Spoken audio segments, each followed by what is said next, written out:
At a private gathering inside a glass-walled hangar in Hawthorne, a chief executive named Vivian Blackwell invited a single father in a worn-out suit to sit among the most powerful men and women in aviation, expecting the room to laugh him out the door. But when Owen Callaway pulled out the chair beside her and sat down, the laughter died in an instant. 3 rival chairmen looked at the steel ring on his hand, rose from their seats without a word, and walked out on a contract worth billions before a single signature was ever inked.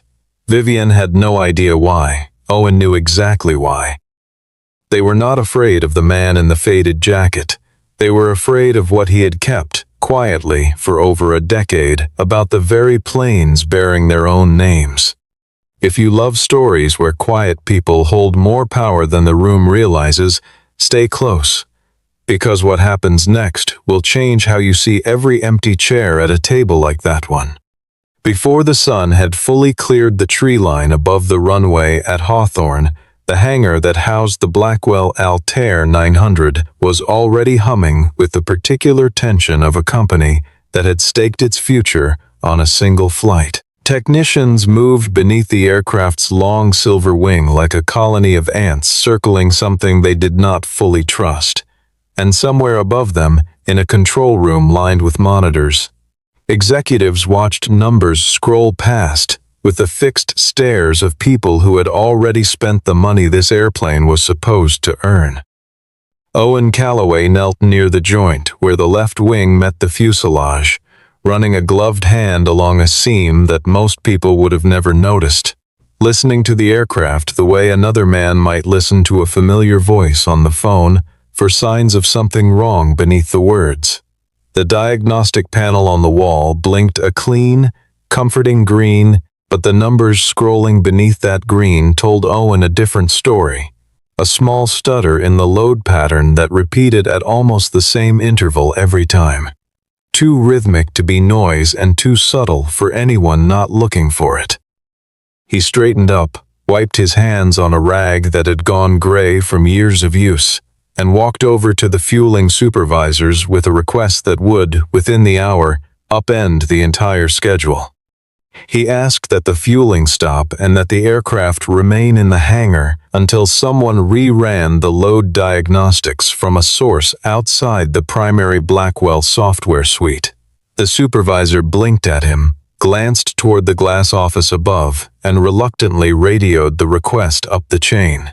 Because whatever else people thought of Owen, no one on the floor ever ignored what he asked when it came to structural integrity. Word reached the control room within minutes, and Vivian Blackwell, dressed for a morning of investor tours rather than a technical dispute, felt her jaw tighten before she even reached the stairs. She had scheduled every hour of this day with surgical precision, and a single line worker with a laptop that looked older than some of her interns had just thrown a wrench into the machinery of a launch that mattered more to her than almost anything else in her professional life. Vivian came down onto the hangar floor, flanked by Everett Langdon, her chief operating officer, and a small cluster of investors who had flown in specifically to watch the aircraft taxi that morning, their expressions already shifting from curiosity to irritation as the delay stretched past 10 minutes. Everett leaned toward her and murmured that this was not new, that the contractor in question had a habit of raising alarms that never seemed to check out, phrasing it in the smooth, reasonable tone of a man who had learned exactly how to plant doubt without ever appearing unkind. Vivian crossed the floor with the brisk energy of someone accustomed to being obeyed, and demanded that Owen explain himself in under a minute, because investors did not fly across the country to watch technicians argue about software. Owen did not raise his voice or rush his words. He told her plainly that the load monitoring system was smoothing the readings in a way that made a genuinely dangerous oscillation look like ordinary measurement drift, the kind of thing a person only caught if they had spent years learning to distrust systems that were too eager to reassure them. Vivian studied him for a long moment, taking in the faded jacket, the scuffed boots, the calm and unhurried manner that read to her, in that moment, as either arrogance or ignorance, and she decided it was the latter. The refusal that followed was quiet but absolute. Owen would not sign off on the aircraft's readiness, not with the anomaly sitting unresolved in the data, and he said so without apology or hedge.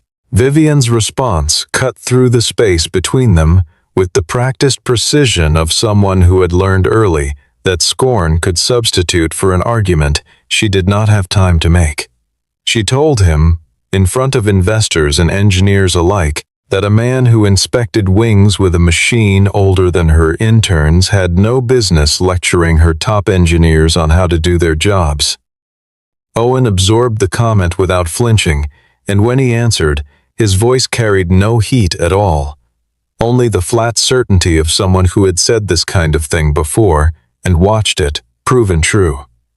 He told her that an airplane did not care whether the person warning it wore an expensive suit or a work jacket, only whether the warning was correct. Vivian, unwilling to let a contractor have the last word in front of people whose money she needed, ordered that another engineer be brought in to sign the release instead, and as she turned to walk away, Owen looked past her toward the Altair sitting quiet and gleaming under the hangar lights, and said that if it flew that day, she should hope, for everyone's sake, that he had been wrong. By early afternoon, a younger engineer named Nolan Pierce, working alone at a terminal because something about Owen's warning had lodged itself in his mind, pulled an older, unfiltered dataset and found the same rhythmic stutter Owen had described, buried beneath layers of smoothing that had scrubbed it from the primary display. Nolan sat staring at the screen for a long time before deciding, with a knot forming in his stomach, that this was not something he could quietly forget. That evening, word came down that the demonstration flight had been pushed back, officially due to what Everett described to the press as a routine sensor recalibration, though the delay rattled confidence at a moment when Blackwell could least afford it. Reporters who had been circling the hangar all week for photographs of the Altair's first public flight instead filed stories about uncertainty and technical hiccups, language that made investors nervous and made three rival companies quietly pleased. Vivian watched the coverage scroll across her tablet with a mounting frustration that had nowhere honest to land, because the one person she could blame was also, infuriatingly, the one person whose warning had turned out to be correct. Everett assured her repeatedly that the sensor issue was minor and would be resolved before the evening gala, his tone so steady and reassuring that it almost drowned out the small, persistent doubt gathering at the edge of her mind. She found Owen in the hangar late that afternoon, gathering his tools into a battered case with the unhurried economy of a man who had nowhere urgent to be, and she asked him, without any softness in her voice, how a contractor working on an hourly rate understood the aircraft's load systems better than the engineers she paid six-figure salaries to design them. Owen paused before answering, choosing his words the way a man chooses stones to cross a river, careful not to say more than he intended. He told her that he had seen this exact pattern of error before on other aircraft under other names, and that the shape of the mistake was almost identical each time it appeared. When Vivian pressed him, demanding to know where, his answer was deliberately vague, only that it had happened on planes built by companies her rivals would rather not discuss in public.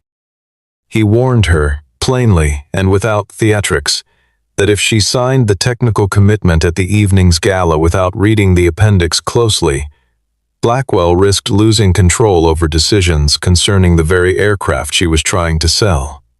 Vivian, convinced this was simply a man inflating his own importance to seem indispensable, decided in that moment that the best way to expose him was to let him expose himself. She reached into her folder and withdrew a heavy cream invitation card, the kind reserved for the evening gala where the most powerful figures in commercial aviation would gather to finalize agreements worth staggering sums. and held it out to him with a small, sharp smile. She told him he should come, that he should stand in front of actual chief executives and explain his theories directly, rather than causing quiet panic inside a hangar where no one important enough to matter would hear him. Everett, standing nearby, seemed almost delighted by the suggestion, certain that a man like Owen would be swallowed whole by a room full of tailored suits and old money the moment he opened his mouth. Owen took the card without hesitation, turned it over once in his fingers, and asked her, quietly, if she was certain she wanted him there. Vivian told him she wanted him to see, with his own eyes, exactly who decided which aircraft got to fly. Owen looked at her for a long moment before answering that by the end of the night, she would understand how little those people actually decided at all. The moment Owen was out of earshot, Everett slipped away to a quiet corner of the hangar and placed a call to Conrad Wexler, chairman of Wexler Dominion Aviation, informing him in a low voice that a man named Callaway might be making an appearance at the Gala that evening, and that it would be wise for certain people to be prepared. That night, Owen returned to the small house he shared with his daughter, the kind of modest home that never drew a second glance from neighbors, who had no idea what he had once built with his own hands. His daughter, Claire, 15 years old, and sharp enough to notice things her father tried to hide, watched him pull a suit from the back of the closet, one that had clearly not seen daylight in years, and asked why he needed it. Owen told her only that he had to see some people he used to work with, offering nothing more, and Claire, who had learned long ago not to push when her father's voice went quiet like that, let the question drop even though she could tell he did not want to go. Before he left, Owen opened an old wooden box kept on the top shelf of his closet and lifted out a ring made of dull gray steel, its surface scarred with the kind of wear that only came from years of being handled, and then later deliberately preserved. Etched faintly into the inner band was a flight designation, worn but still legible if a person knew exactly where to look, a code that meant nothing to anyone outside a very small circle of people who had once shared something extraordinary. He slid the ring onto his finger, looked at himself in the mirror for a long moment, and left the house without another word. The gala unfolded inside a glass-walled reception hall that overlooked the runway at Hawthorne. Private jets lined up outside like patient guests waiting their turn to be noticed, their fuselages catching the last orange light of the evening. Vivian moved through the crowd in a dress that cost more than most people's monthly salary, trading practiced smiles with men and women who controlled fleets worth more than small nations, her composure a carefully constructed performance, built to hide the exhaustion underneath. Conrad Wexler, Helena Carrington of Carrington Global Skies, and Grant Pembroke of Pembroke Aerospace Group clustered near the bar, their conversation circling repeatedly back to the delayed flight, each remark laced with the particular pleasure powerful people take in watching a rival stumble. When Owen arrived, Everett made a point of introducing him loudly to nearby guests as the mechanic who had apparently saved the world from a faulty sensor, and a ripple of amused laughter moved through the small crowd as several guests took in his outdated suit and mismatched shoes with open condescension. Owen made no attempt to correct anyone or explain himself, choosing instead to observe the room with the patient attention of a man reading a system rather than a party. His eyes drifted to a stack of technical commitment documents laid out on a side table, and a quick scan told him that language had been altered since the draft he'd reviewed earlier, subtle changes that most guests in the room would never think to check. Vivian, still determined to let the evening humiliate him properly, instructed a member of staff to add an extra chair directly beside her own seat at the head table, intending for Owen to sit surrounded by the very executives whose skepticism, she assumed, would dismantle him entirely. Everett watched the arrangement unfold with quiet satisfaction, certain this would be the moment that finally ended whatever credibility Owen had managed to build inside the company. As Owen approached the table, Helena Carrington's gaze dropped to his hand and fixed there, her expression shifting from polite disinterest to something closer to alarm the instant she recognized the dull gray ring on his finger. A few seats down, Conrad Wexler noticed the same thing, and without a word, quietly closed the folder of documents sitting open in front of him. Owen rested a hand on the back of the chair beside Vivian, and as he did, three of the most powerful executives in commercial aviation exchanged a glance loaded with something that had nothing to do with amusement and everything to do with fear. Vivian gestured for Owen to sit, introducing him to the table with the same dismissive framing Everett had used earlier, describing him as a technician who apparently believed he understood aircraft better than corporations worth billions of dollars. This time, no one laughed. Helena Carrington leaned forward slightly and asked Owen, in a voice suddenly stripped of its earlier warmth, whether he still represented Northstar Flight Systems in any official capacity.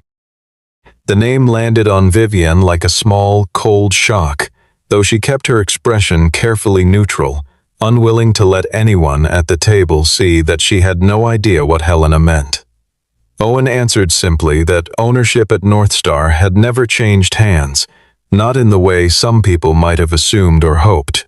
Conrad Wexler asked, with pointed precision, whether Vivian had already signed any formal agreement with Owen regarding her aircraft software. Vivian, refusing to let her confusion show, said only that Owen was seated beside her and that everyone was free to draw their own conclusions from that fact. What followed happened almost too quickly to track. Conrad Wexler rose first, announcing in a measured voice that Wexler Dominion was not yet prepared to sign any binding technical commitment that evening, offering no further explanation as his assistant quietly gathered his papers. Helena Carrington followed almost immediately, motioning to her legal counsel to retrieve every document bearing her company's letterhead from the table before anyone could photograph them in place. Grant Pembroke tried for a moment to maintain an air of composure, sipping his drink and glancing around as though weighing his options, but within a minute he too rose and made his way toward the exit. Smaller executives, watching the larger players retreat, began peeling away in twos and threes, murmuring apologies about early flights and prior engagements that fooled no one. Within a matter of minutes, the room that had been crowded with Vivian's rivals only moments earlier stood nearly empty, the contract worth billions of dollars still sitting untouched and unsigned on the table where it had been left. Outside the glass walls, photographers who had gathered to capture the evening's triumphant deal-making instead found themselves documenting a strange, sudden exodus of some of the most powerful people in the industry. Vivian waited until the last stragglers had gone, before pulling Owen into a private meeting room just off the main hall, closing the door with a force that betrayed how tightly she was holding herself together. She demanded to know how men who had never once shown fear of Blackwell Aeronautics had fled the room simply because he sat down beside her.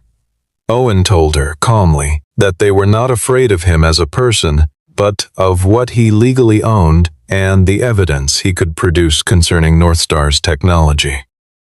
He pointed to a clause buried deep within the technical commitment, one requiring each signing company to formally confirm that its aircraft did not rely on any unauthorized modification of Northstar's original software architecture. If any of them had signed that clause in front of the man who still held the original source code and audit rights, they would have handed him documented proof of their own wrongdoing. Vivian, still struggling to absorb what was happening, asked why Blackwell itself had not simply walked away like the others.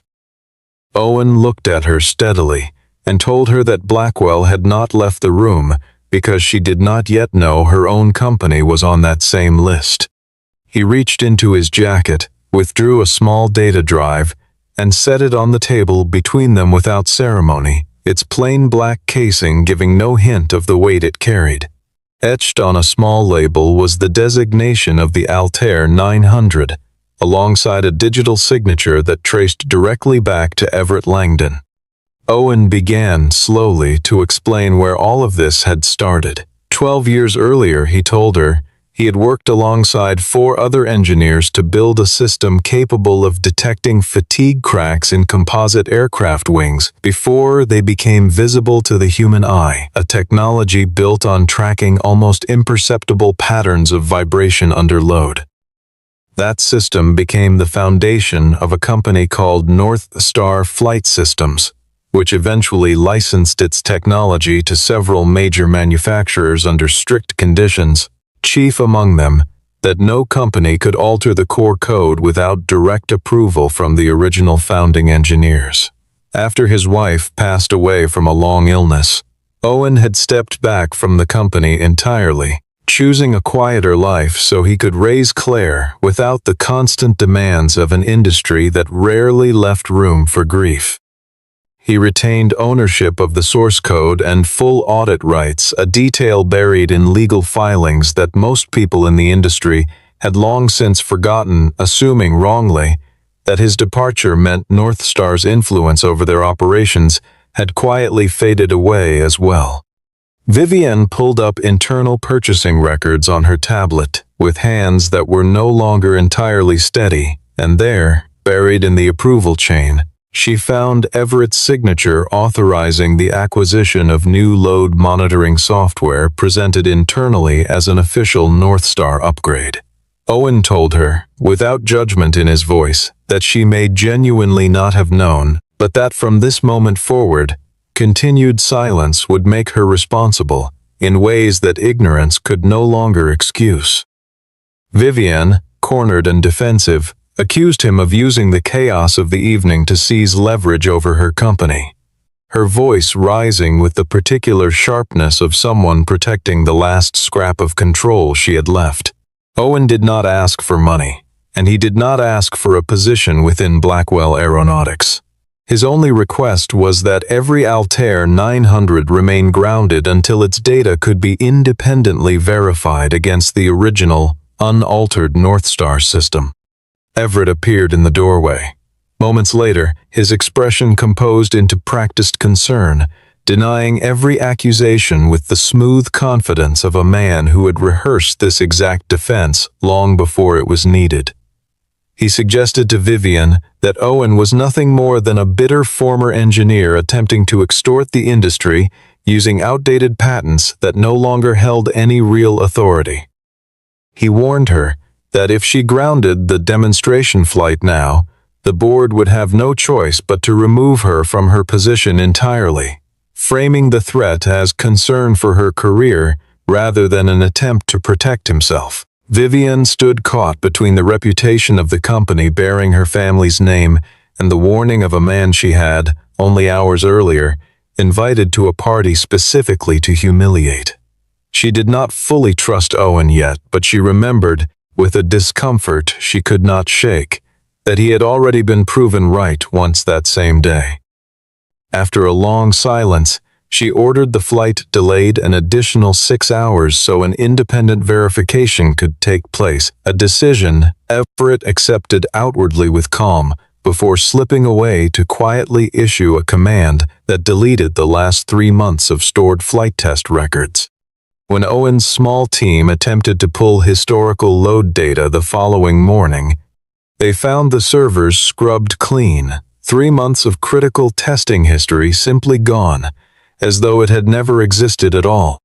Owen assembled a small, trusted team inside the hangar before dawn, calling on Nolan Pierce, an electronic specialist named Marin Cole, and a test pilot named Reed Lawson, each of them willing to work through the night without asking too many questions about why.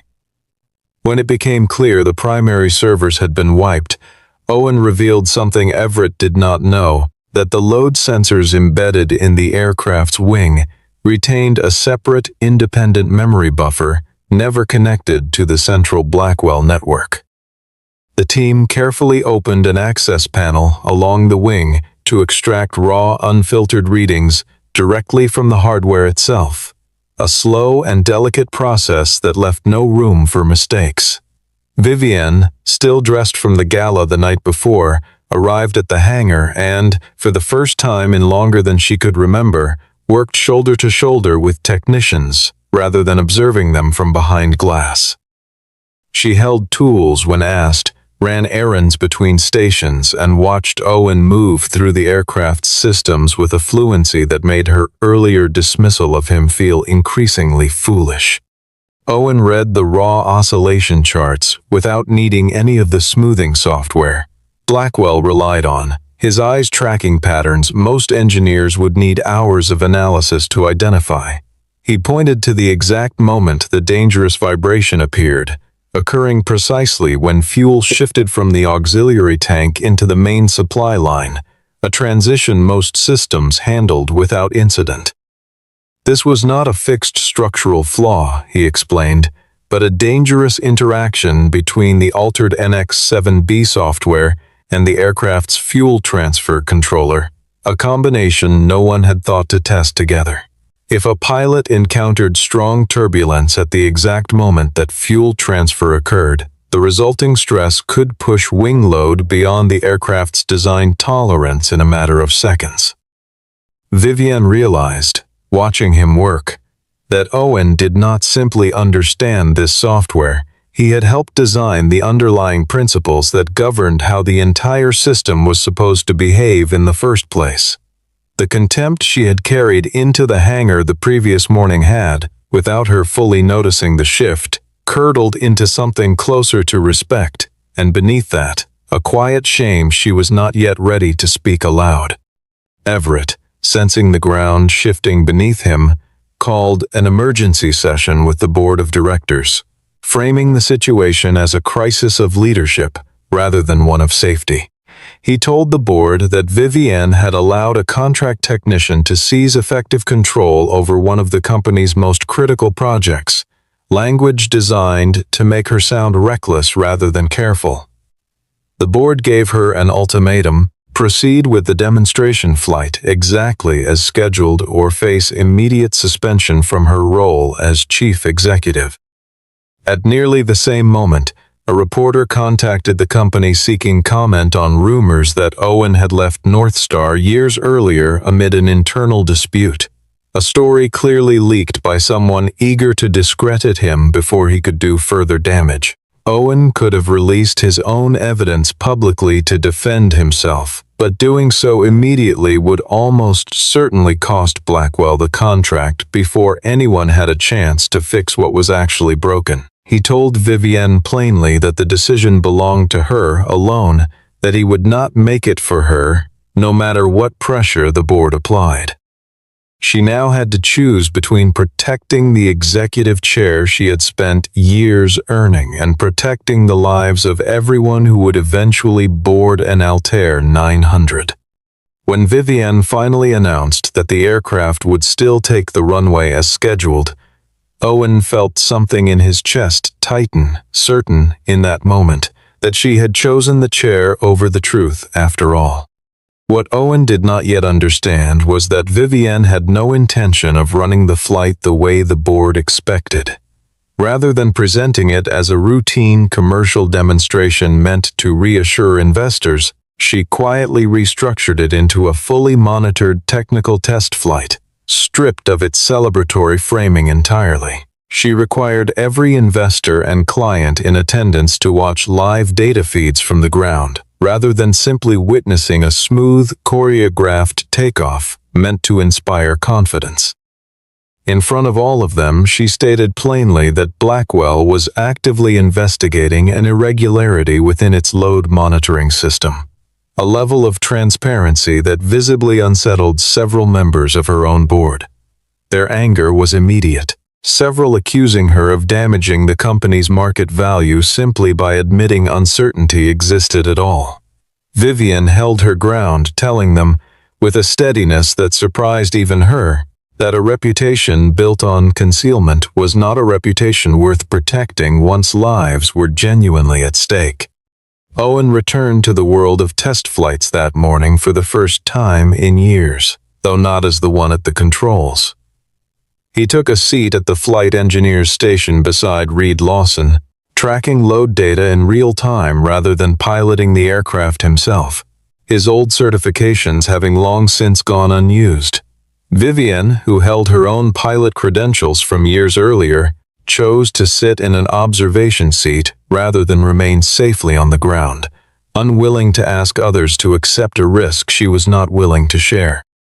The Altair lifted off cleanly, executing a series of low, controlled passes around the airfield exactly as planned, the engine steady and the cabin quiet except for the low hum of instruments. As the fuel system began its scheduled transfer from auxiliary to main supply, the load chart on Owen's screen began to spike in precisely the pattern he had predicted the night before. Reed responded immediately, easing off speed and shifting the aircraft into manual control, his hands steady, despite the sudden tension filling the cockpit. The moment passed without incident, handled with the kind of controlled precision that came only from a crew who had spent the entire night preparing for exactly this possibility, and no one aboard was ever in real danger. With the anomaly confirmed in real time, Owen activated the original, unaltered North Star diagnostic code stored on his own private drive, code that had never been touched by anyone at Blackwell. The system immediately flagged the exact oscillation that the newer NX-7B software had been quietly smoothing away for months, presenting it clearly on every monitor connected to the live feed. That data streamed directly into the operations room below, visible to board members and client representatives alike, with no filter and no opportunity for anyone to soften what it revealed. Vivian understood, watching the numbers scroll past in front of dozens of witnesses, that had the original demonstration proceeded as first scheduled, with a cabin full of paying passengers, they might have unknowingly placed many lives at serious risk. The aircraft landed safely a short while later, greeted on the tarmac not with the celebratory applause originally planned, but with a tense and watchful silence. Owen told the assembled crowd that the flaw itself could be corrected, but that the industry as a whole needed to accept the full truth rather than continue managing around it. As the cabin door opened, aviation safety investigators and legal counsel representing North Star Flight Systems were already waiting on the tarmac for Everett Langdon. Just as it seemed the truth had finally surfaced completely, Everett turned to face the gathered board and calmly announced that Owen himself had once signed off on the very NX-7B software now under scrutiny, transforming the man being treated as a hero into a suspect in front of everyone watching. Everett produced a printed document bearing what appeared to be Owen's own digital signature, timed and dated to suggest his direct involvement in approving the flawed software years earlier. He suggested, with practiced calm, that Owen had quietly accepted payment from multiple manufacturers before reinventing himself as a whistleblower, framing the entire evening as an elaborate act of manipulation. Several board members, already exhausted and rattled by the day's events, began to look at Owen with fresh suspicion, uncertain now who exactly deserved their trust. Vivian stood at a genuine crossroads, holding an opportunity to shift the entirety of the blame onto Owen and quietly protect both herself and her company from further scrutiny. Owen did not deny that the signature belonged to him, acknowledging calmly that the digital key had indeed been his at one point, but explained that it had been formally revoked years earlier following his departure from North Star. To prove it, he explained, he would need direct access to North Star's original, untouched archival servers, records that existed entirely outside Blackwell's system and could not be altered by anyone in the room. Everett, sensing an opening, instructed security to escort Owen from the building immediately, his voice sharp with the confidence of a man certain he had just regained control of the narrative. Vivian stepped between them before security could move, stopping the moment cold with a single raised hand. In front of the entire board, she admitted openly that she herself had invited Owen to the gala the previous evening, specifically intending to embarrass him, a confession that visibly startled several people in the room. She told them that mistake did not entitle her to keep judging him based on appearances, particularly not after everything the previous day had proven about who had been telling the truth all along. Vivian personally authorized full access to Blackwell's internal systems for Owen and instructed her legal team to cooperate with him completely, without restriction or delay. It was, for perhaps the first time in her career, a moment where she placed the truth above the protection of her family's carefully built reputation. The steel ring Owen wore was not merely a keepsake from a life he had left behind, but a physical authentication key belonging to Northstar's original founding engineers, one of only a handful ever created. Owen used it to unlock an archival storage vault that no one at Blackwell had known existed, its records protected by hardware verification that no software manipulation could ever forge. The recovered logs showed clearly that the signature on the NX-7B contract had been generated 3 full years after Owen's own access credentials had been formally deactivated, a timeline that made his supposed approval technically impossible. The authentication trail led directly back to a private office terminal registered to Everett Langdon, leaving no reasonable alternative explanation. Additional emails recovered from the same archive proved that Everett had sold the identical flawed software to Wexler, Carrington, and Pembroke as well, each transaction structured to look like a legitimate upgrade. It became clear, in that moment, exactly why the 3 rival executives had fled the gala so quickly the night before, each of them having been personally assured by Everett that Owen would never resurface to challenge what they had all quietly agreed to overlook. Just when the evidence seemed complete, Owen revealed one final detail, that Everett had not acted entirely alone, and that at least one member of Blackwell's own board had helped him conceal the truth for years. The man who had helped Everett was Malcolm Blackwell, Vivian's own uncle, and the company's honorary chairman, a figure whose name carried nearly as much weight within the organization as her own. Malcolm had long believed that strict safety standards were costing Blackwell valuable ground in an increasingly competitive market, a belief he had never hesitated to share in private conversations. He had authorized Everett's rollout of the NX-7B software under the justification that every competing manufacturer was quietly doing something similar, treating the shortcut as an unfortunate but necessary cost of staying relevant. Malcolm now demanded that Vivian hand Owen over to legal proceedings and keep the entire matter contained, insisting this was the only way to protect the family name that had built the company from nothing. He reminded her, coldly, that Blackwell Aeronautics had existed long before she was ever born and would continue to exist long after her, regardless of whatever decision she made in that room. Vivian called an emergency meeting of the full board directly inside the hangar rather than in the polished conference room upstairs, choosing deliberately to hold the conversation surrounded by the very aircraft whose safety was in question. Owen presented the recovered data without asking for any position of control within the company or any financial compensation for what he had uncovered.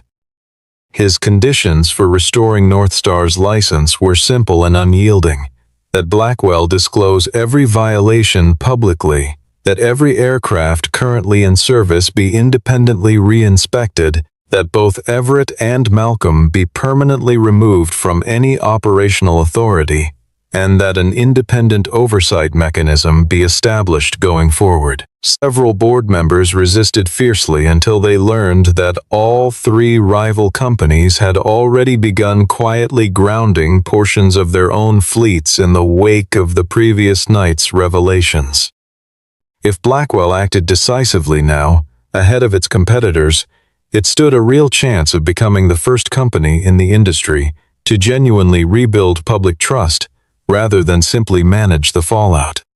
Vivian cast her vote against her own uncle, her voice steady even as her hands trembled slightly beneath the table where no one could see.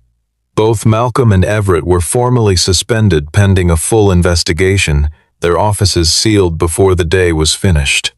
Blackwell voluntarily halted all deliveries of the Altair 900, a decision that caused the company's stock to dip sharply within hours. Though not a single client chose to cancel their existing contract outright.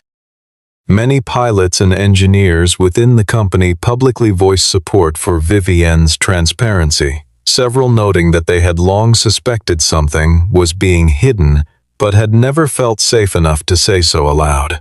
Owen did not accept a position as chief executive, nor any ownership stake in Blackwell Aeronautics, choosing instead to serve as an independent technical advisor with one specific, non-negotiable authority: the power to ground any aircraft the moment he identified a genuine risk. After the meeting finally ended and the hangar had emptied of board members and lawyers, Vivian turned to Owen and asked, quietly, why he had continued to help her at all after the way she had treated him. Vivian admitted, without excuse or deflection, that she had invited him to the gala specifically because she wanted him to feel small in front of people whose opinions mattered to her far more than they should have. She confessed that she had grown so accustomed to people respecting the Blackwell name on sight that she had stopped noticing how easily she used that same power to diminish people who could offer her nothing in return. Owen did not rush to comfort her or offer easy forgiveness, choosing instead to let the silence between them sit for a moment before he responded. He told her that an apology only meant something once the person offering it actually changed how they treated people who could not do anything for them in return. Owen explained, without bitterness, that he had not helped Blackwell for Vivian's sake, and certainly not for money he had never needed nor wanted.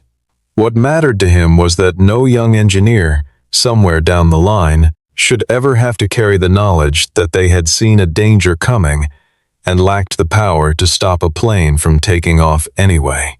He wanted his daughter, Claire, to grow up believing in a world where people were listened to because they were right, not because they happened to be wealthy or well-dressed. Vivian promised him, without hesitation, that every technician at Blackwell would be granted the explicit authority to halt any process the moment they identified a genuine safety concern, no matter their title or rank within the company. 3 months later, the Altair 900 completed its full certification flight, running entirely on the original, unaltered North Star code that had once been quietly stripped away in the name of speed and cost. Wexler, Carrington, and Pembroke all eventually returned to the negotiating table, though this time each was required to accept the transparent oversight framework Owen had insisted upon from the very beginning. At the public announcement marking the aircraft certification, Vivian kept a single chair reserved beside her own, exactly where it had stood on the night of the gala months earlier. No one in the room laughed this time when Owen walked in and took his seat. She introduced him to the crowd not as a mechanic, nor as some secretly wealthy figure playing a long game, nor as a rescuer swooping in to save the company at the last moment. She simply called him the man who had told the truth in a room full of people who had desperately wanted him to stay quiet. Claire appeared briefly at the hangar sometime after the certification flight had concluded, catching sight of her father's name listed quietly on a technical honor board near the main entrance. Owen did not linger for photographs or handshakes, choosing instead to walk over and help a young technician who was still learning how to properly inspect a wing joint, guiding her hands with the same patience he had once shown countless engineers before her. Vivian watched him from a distance for a while before carefully placing the old steel ring, the one marked with the designation of the very first North Star test flight, into a small glass display case near the entrance of the building. Beneath it, She had a simple line engraved into a brass plate for anyone who paused to read it, stating that no aircraft should ever be allowed to take flight simply because the person raising a warning did not carry a title large enough to be heard. When Owen finally returned to where she stood, Vivian gestured toward the empty chair beside her own, the same chair that had once been arranged as a cruel joke at his expense. This time, there was no joke hidden behind the gesture, no test designed to embarrass him, no performance staged for the benefit of powerful people watching from across the room. It was, at last, simply an invitation built on something that had taken both of them far too long to earn, a plain and hard-won respect neither of them would ever again take for granted.